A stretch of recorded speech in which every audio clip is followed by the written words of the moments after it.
नमस्कार, मैं हूं सुप्रतिम बैनर्जी और आप देख रहे हैं क्राइम तक। इस वक्त मैं बहुत खुश हूं और उसकी वजह यह है कि अब जब मैं ये स्टोरी रिकॉर्ड कर रहा हूं तब बहुत बड़ी खुशखबरी पूरे देशवासियों के लिए है और वो है उत्तरकाशी के टनल में फंसे 41 मजदूरों को अब निकालना शुरू कर दिया गया है। 5 मजदूर अब तक निकाले जा चुके हैं और ये मेरे लिए व्यक्तिगत तौर पर एक बहुत बड़ी खुशी की बात है, क्योंकि मतलब दिल बड़ा दुख रहा था, लग रहा था कि कब वो करिश्मा होगा जब ये मजदूर बाहर निकलेंगे। सोचिए, जिनके घर के लोग अंदर फंसे हुए थे उन घरों में लोगों की क्या हालत हुई होगी। खैर, मैं चूंकि थोड़ा इमोशनल हो रहा हूँ, जज्बाती हो रहा हूँ, तो ये सब बातें कह गया। लेकिन अब आइए, जो स्टोरी मैं आप लोगों के लिए लेकर हर रोज़ आता हूँ उस स्टोरी की शुरुआत करते हैं, उस कहानी की शुरुआत करते हैं। ये घटनाक्रम ग्वालियर की है, मध्य प्रदेश के ग्वालियर की। 28 सितंबर को ग्वालियर के जनकगंज थाना इलाके में एक नाला बहता है जिसे स्वर्णरेखा नाले के नाम से जानते हैं। उसी नाले में रामकुई पुलिया के पास लोगों की नज़र एक संदिग्ध पैकेट पर पड़ती है। ये पैकेट बहुत बड़ी तो नहीं थी, लेकिन पैकेट को काफ़ी अच्छी तरह से टाइट किया गया था और पॉलीथीन का ये एक पैकेट था जिसे किसी ने बांधकर नाले में फेंका था। उस पैकेट को देखकर लोगों को थोड़ा शक हुआ। लोगों को लगा कि शायद कोई ऐसी चीज़ है जिस पर लोगों की निगाह न जाए, इसलिए फेंकने वाले ने इस पैकेट को इतने एहतियात के साथ टाइटली बांध कर फेंका है। इस तरह की तमाम बातें लोग सोच रहे थे और अभी लोग इन चीज़ों पर सोच विचार कर ही रहे थे, तब तक उनकी नज़र जो है थोड़ी दूर पर पड़े एक और पैकेट पर गई। और ये सारी चीज़ें बड़ी संदिग्ध थी, रहस्यमयी थी। रहस्यमयी और संदिग्ध मैं इसलिए कह रहा हूँ क्योंकि हाल के दिनों में आपने देखा होगा इस तरह की बहुत सारी घटनाएं हुई हैं जिसमें कातिलों ने सबूत मिटाने के लिए लोगों की हत्याएं की हैं और लाश के टुकड़े किए हैं और उन टुकड़ों को अलग अलग जगहों पर कुछ इसी तरह से फेंका है। तो लोग वो खबरें पढ़ते तो हैं ही, देखते तो हैं ही। तो इन पैकेट्स को देखकर लोगों को शक होने लगा। लोगों ने पुलिस को इन्फॉर्म किया और ग्वालियर की पुलिस और ख़ासकर जनकगंज पुलिस स्टेशन की जो टीम है वो मौके पर पहुंची। उन्होंने कुछ सफाई कर्मियों की मदद से उन पैकेट्स को बाहर निकलवाया और पैकेट को खोला गया। जैसे ही पैकेट खुला, लोगों के लिए वहाँ टिकना मुश्किल होने लगा। वाकई काफ़ी तेज़ बदबू आ रही थी और पैकेट में मानव अंग ही थे जिसका शक लोगों को हो रहा था। अब जब ये मंज़र लोगों के सामने आया, जब ये मंज़र पुलिस के सामने आया, तो पुलिस को ये बात समझते देर नहीं लगी कि यह मामला कत्ल का है, क्योंकि अगर कोई नॉर्मल डेथ वाली बात होती तो इंसान का अंतिम संस्कार हो चुका होता। लेकिन यहाँ लाश के टुकड़े चूँकि पैकेट में बांध कर नाले में फेंके गए थे, तो जाहिर है सबूत मिटाने की कोशिश थी, मामला कत्ल का था। लेकिन सबसे बड़ा सवाल ये था कि ये आदमी कौन है, ये मरने वाला कौन है। पैकेट में ऐसी कोई चीज़, कोई कपड़ा, कोई कार्ड या कोई शिनाख्ती वाली कोई ऐसी चीज़ नहीं थी जिससे टुकड़ों में बटे उस इंसानी जिस्म की पहचान हो पाती, मरने वाले इंसान की पहचान हो पाती। तो पुलिस अब पहचान पता करने की जद्दोजहद में लगी थी और काफ़ी परेशान थी इसको आइडेंटिफाई करने में। आसपास के जितने थाने हैं और पूरे ग्वालियर ज़िले में जो भी लोग गायब थे, गुमशुदा थे हाल के कुछ दिनों में, उनके बारे में पुलिस पता लगाने लगी। इसी क्रम में ग्वालियर के ही रहने वाले एक परिवार को, खान परिवार को, ये जानकारी मिली कि कुछ पैकेट्स मिले हैं जिसमें किसी इंसान की लाश के टुकड़े हैं। तो वो खान परिवार के लोग जो हैं उन्होंने जनकगंज पुलिस स्टेशन से संपर्क किया और कहा कि वो लाश के टुकड़े एक बार देखना चाहते हैं, क्योंकि उनके फैमिली का मेंबर राजू खान जो है वो गायब है। राजू खान बेसिकली एक आपराधिक चरित्र का आदमी था, यानी जो स्मैक या नशे की तस्करी के धंधे में लिप्त था और भी छोटे मोटे आपराधिक इल्ज़ाम उस पर लगते रहे थे। और ये राजू खान पिछले कुछ दिनों से अपने घर से गायब हो चुका था। घर वालों ने इसके बारे में पुलिस को भी इन्फॉर्म किया था, रिपोर्ट लिखवाई थी। लेकिन अब जब घर वालों को ये पता चला कि कोई लावारिस लाश मिली है तो उनकी चिंता बढ़ गई और फिर इन्होंने पुलिस से संपर्क किया। पुलिस ने जब लाश के टुकड़ों को राजू खान के घर वालों को दिखाया तो टुकड़े ही सही, लेकिन उन्होंने उन्हें देखकर पहचान लिया और कहा कि ये उनके परिवार के मेंबर राजू के ही लाश के टुकड़े हैं। लेकिन सिर्फ पहचान लेने भर से आज के ज़माने में बात नहीं बनती है। साइंटिफिक इन्वेस्टिगेशन का दौर है, विज्ञान इतनी तरक्की कर चुका है और कई बार पहचानने में धोखा भी होता है। तो इसलिए पुलिस ने कोई रिस्क नहीं लिया और पुलिस ने ये तय किया कि वो डीएनए एग्जामिनेशन करके ये इंश्योर करेगी, ये तय करेगी कि ये लाश राजू की ही है या नहीं। घर वालों के डीएनए सैंपल लिए गए। डेड बॉडी ऑलरेडी पुलिस के पास थी, उससे डीएनए सैंपल एक्सट्रैक्ट किए गए। उन्हें फॉरेंसिक साइंस लेबोरेटरी में भिजवाया गया ये पता करने के लिए कि डेड बॉडी वाकई राजू की है या नहीं। और जैसी कि आशंका जताई जा रही थी वैसा ही हुआ, वो लाश राजू की ही निकली। लेकिन अब सबसे बड़ा सवाल ये था कि राजू की हत्या किसने की, क्यों की, उसकी किससे दुश्मनी थी। तो जैसा कि मैंने आपको बताया, राजू एक क्रिमिनल माइंडेड आदमी था। पुलिस के बही खातों में उसका नाम दर्ज था। नशे की तस्करी के धंधे से भी राजू का नाम जुड़ चुका था। तो लोगों को ये शक होने लगा कि शायद किसी क्राइम सिंडिकेट या क्राइम को लेकर कोई दुश्मनी की वजह से राजू का कत्ल हुआ होगा। पुलिस वाले भी इसी एंगल को एक्सप्लोर कर रहे थे, इसके बारे में सोच रहे थे। लेकिन घर वालों ने, जैसे ही ये इस्टेब्लिश हो गई बात कि वो लाश राजू की ही है, घर वालों ने खुलकर एक आदमी का नाम लिया। घर वालों ने कहा कि राजू का कत्ल जो है उसी के जानकार कल्लू खान ने किया है। कल्लू खान भी उसी ग्वालियर में रहने वाला एक जराइम पेशा आदमी था जो नशे के कारोबार से जुड़ा हुआ था। यानी राजू और कल्लू दोनों नशे के कारोबार से, स्मैक बेचने के काम धंधे से जुड़े हुए थे। तो जब घर वालों ने कल्लू का नाम लिया तो पुलिस को लगा कि ठीक है, जब घर वाले नाम ले रहे हैं और वो भी जुर्म के मामलों में इन्वॉल्व है तो उसके बारे में पता लगाते हैं। अब पुलिस ने जब कल्लू के बारे में खोजबीन शुरू की, उसके घर में दबिश दी, तो पता चला कि कल्लू तो बाहर ही नहीं है, वो तो जेल में बंद है। पुलिस ने जब और ज़्यादा जानकारी जुटाई तो पता चला कि जिस रोज़ राजू खान गायब हुआ था उसके कुछ एक रोज़ बाद किसी एक आपराधिक मामले में कल्लू गिरफ्तार हो गया था। यानी पुलिस ने उसे गिरफ्तार कर लिया था और वो जेल चला गया था। तो कहने का मतलब ये कि जब ये घटना हुई थी तब कल्लू बाहर था। यानी जब राजू खान गायब हुआ था उस समय कल्लू आज़ाद था, लेकिन राजू खान की गुमशुदगी के बाद कल्लू खान जेल चला गया था।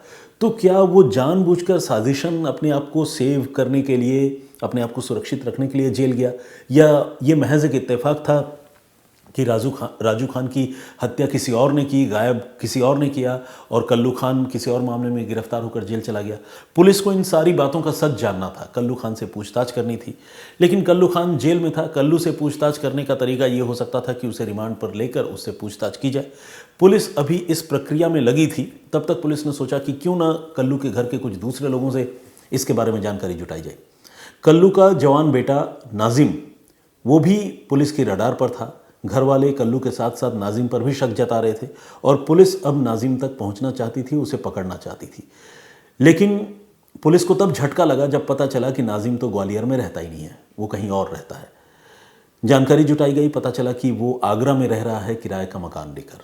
पुलिस ने देर नहीं की, चूंकि कत्ल का मामला था, शक की सुई बाप बेटे पर थी, कल्लू पर और बेटे नाजिम पर, तो पुलिस जल्द से जल्द दोनों तक पहुंचना चाहती थी।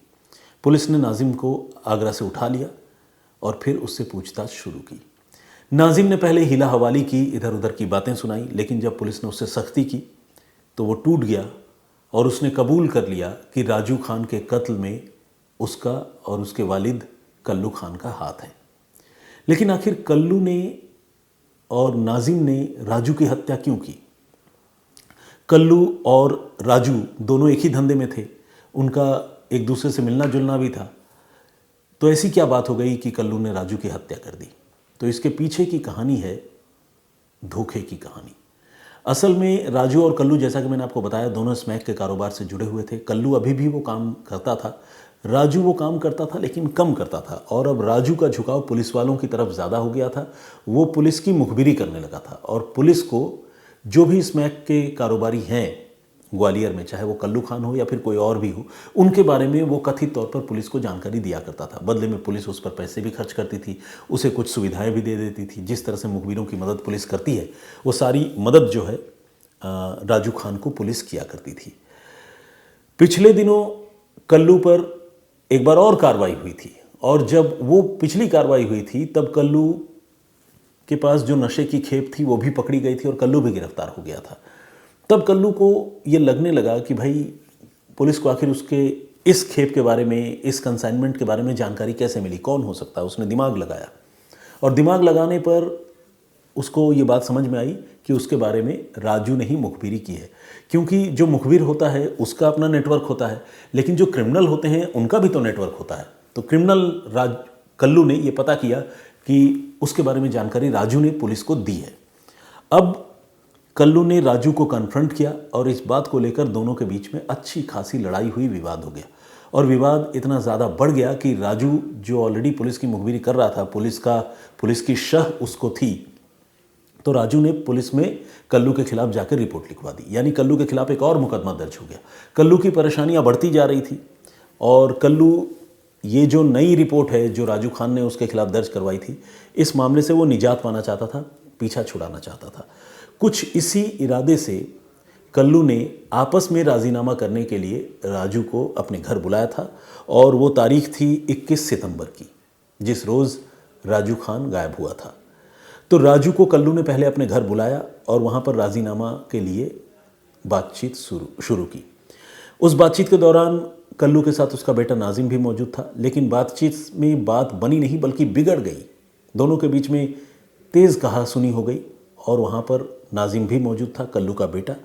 गुस्से में आकर नाजिम ने डंबल लेकर, जो कसरत करने के लिए अक्सर वेट जिसे कहते हैं, उससे जो है सिर पर वार कर दिया राजू के, और इस हमले में राजू की मौत हो गई। जब राजू की मौत हो गई तो बाप बेटे कल्लू और नाजिम को ये समझ में नहीं आया कि अब क्या करें। अब तो मामला पेचीदा हो गया। कहाँ चले थे राजीनामा करने, यहाँ तो लाश गले पड़ गई, कत्ल कर दिया हमने। उसके बाद बाप बेटे ने मिलकर राजू की लाश को ठिकाने लगाने का फैसला किया और इसी के तहत छुरी से और बाका, जो एक और हथियार होता है, उससे उन्होंने राजू की लाश के एक एक करके 15 टुकड़े किए। सिर अलग, चारों हाथ पांव अलग, धड़ के कई टुकड़े। इस तरह से उन्होंने राजू की लाश के 15 टुकड़े किए और उन 15 टुकड़ों को अलग अलग पॉलीथीन के पैकेट में पैक किया और शहर के अलग अलग नालों में, कूड़ेदानों में, गंदे ठिकानों में वो पॉलीथीन के पैकेट्स जो है वो डिस्पोज ऑफ करते रहे, फेंकते रहे, निपटाते रहे। कई दिन गुजर गए। जैसा कि आपको पता है 21 तारीख को यह हत्या हुई थी और 28 तारीख को पहली बार जाकर लाश के टुकड़े लोगों की निगाहों में आए और फिर उसके बाद वो पुलिस की निगाहों में आए और फिर धीरे धीरे तफ्तीश हुई और फिर जाकर इस मामले का खुलासा हुआ। तो कुल मिलाकर एक ऐसा कत्ल जो शायद अप्रत्याशित तरीके से अचानक ही हो गई, कोई बहुत प्लानिंग उसमें नहीं थी, बल्कि जो कातिल थे वो कत्ल नहीं करना चाहते थे, समझौता करना चाहते थे, लेकिन बात बिगड़ गई तो उनके हाथों कत्ल हो गया।